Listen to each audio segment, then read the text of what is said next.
Hartlik goeiemôre, mag hierdie baie ryklik seën en sy wonderlike doel in die hart en lewe ook so bereik. Nou lieve vriende, hierdie dier is sekerlik nie onbekend by ons nie. Ons ken dit almal baie goed. Dis 'n buffel. Hulle weeg 900 kg en dan is hulle 'n hoogte van 1,5 meter. En so is dit dan ook, lieve vriende, dat ons verder ook weet dat hulle is baie gevaarlik. Nie net vir die leeu's nie, maar ook vir die jagters wat hulle jag. 'n Jagter moet baie seker maak dat hulle hierdie dier nie kwets nie, aangesien dit al jagters se lewe gekos het wanneer 'n buffel dan ook gekwets is. So 'n dier waarvoor 'n mens sekerlik moet oppas en wat 'n groot probleem op 'n jagtog kan veroorsaak. Nou lieve vriende, ons wil vanoggend met u deel oor blokkasies om geestelike seën te ontvang. Ja, dit is sekerlik belangrik vir ons om geestelike seën te ontvang en die Here wil dit vir ons gee. En die Here het alles moontlik gemaak dat ons geestelike seën kan ontvang, maar omdat daar dan nou dinge is wat keer dat ons dit nie kan ontvang nie, is dit nodig om dit raak te sien. Ja, die meeste van die tyd is dit sekerlik sonde wat dit keer en verhinder dat ons nie geestelike seën kan ontvang nie. En een van die wat ons vir u wil noem is die saak van selfsugtigheid. Jy weet, selfsugtigheid beteken maar net dit om net aan jouself te dink en die lewe gaan net oor jouself en elke besluit en alles wat jy doen is net daar oor jouself en dit gaan nie oor die Here of oor ander nie, maar altyd net oor jouself.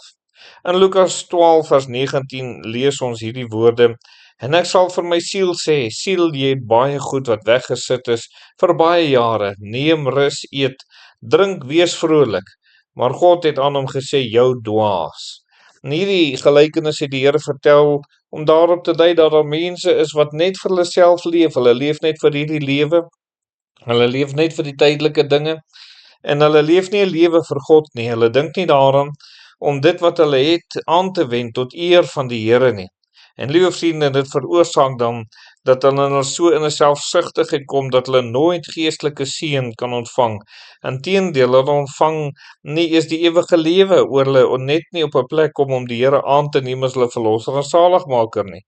So is daar kinders van die Here wat in 'n teruggevalle toestand leef en hulle leef net vir hulle self en probeer net alles nou hier op aarde reg te kry in plaas daarvan om te arbei om loon bymekaar te maak in die hemel en om tot eer van die Here ook so te lewe dan. Die volgende wat daar is oor selfsugtigheid, liewe vriende, dit dui altyd 'n tekort aan liefde. 'n tekort aan daardie goddelike liefde wat 'n kind van die Here moet uitleef, sien ons dadelik in so 'n persoon se lewe ook. 1 Johannes 3 vers 17 sê, maar wie die goed van die wêreld het en sy broeder sien gebrek ly en sy hart vir hom toesluit, hoe bly die liefde van God in hom?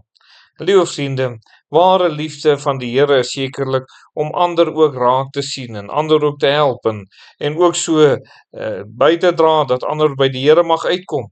En daarom is dit so belangrik dat ons so tot eer van die Here dan ook daar moet lewe dan.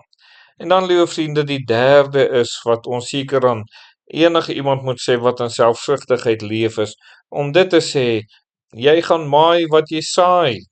Handelinge 5 vers 2 lees ons daar die tragiese verhaal van Ananias en sy vrou en liewe vriende, en hoe hulle daar in Handelinge 5 vers 2 lees ons, en ook met die medewete van sy vrou van die prys agtergehou en 'n sekere deel gebring en aan die voete van die apostels neergelê.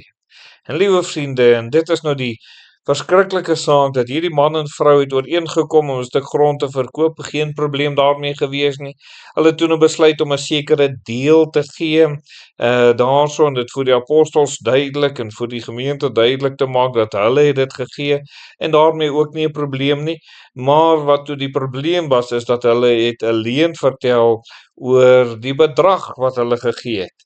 Hulle het 'n deel agtergehou, maar terwyl hulle vir die mense vertel het, ons het alles, die hele bedrag, daai hele bedrag het ons gegee vir die saak van die Here, om 'n groter indruk, om hulle beter te laat lyk, om hulle geesteliker te laat lyk. En liewe vriende, en dis hier waar dit sekerlik kom, dat 'n mens moet weet, jy kan nie so werk met die Here en met sy saak nie. In Handelinge 5 vers 5 lees ons, en toe Ananias hierdie woorde hoor, het hy neergeval en gesterwe, en 'n groot vrees het gekom oor almal wat dit gehoor het. Liewe vriende, ons moet net weet, ons kan nie ongeregtigheid gaan saai vir ons eie gewin. Ons gaan sekerlik ongeregtigheid maai en niks behou nie. Net dit wat ons vir die Here doen, liewe vriende, dit is wat eendag loon gaan bepaal in die hemel. Nie wat ons vir onsself geleef het, maar dit wat ons vir die Here geleef het. En mag u vandag sê, ek leef tot eer van die Here, en mag u lewe ook so aan die Here wy. Kom ons bid. Dierbare Here, dankie vir die liefde, dankie dat u ons ook tydig waarsku oor hierdie dinge, en mag ons hart op u gerig wees en u oorgegee wees om tot eer van u naam te leef. Amen.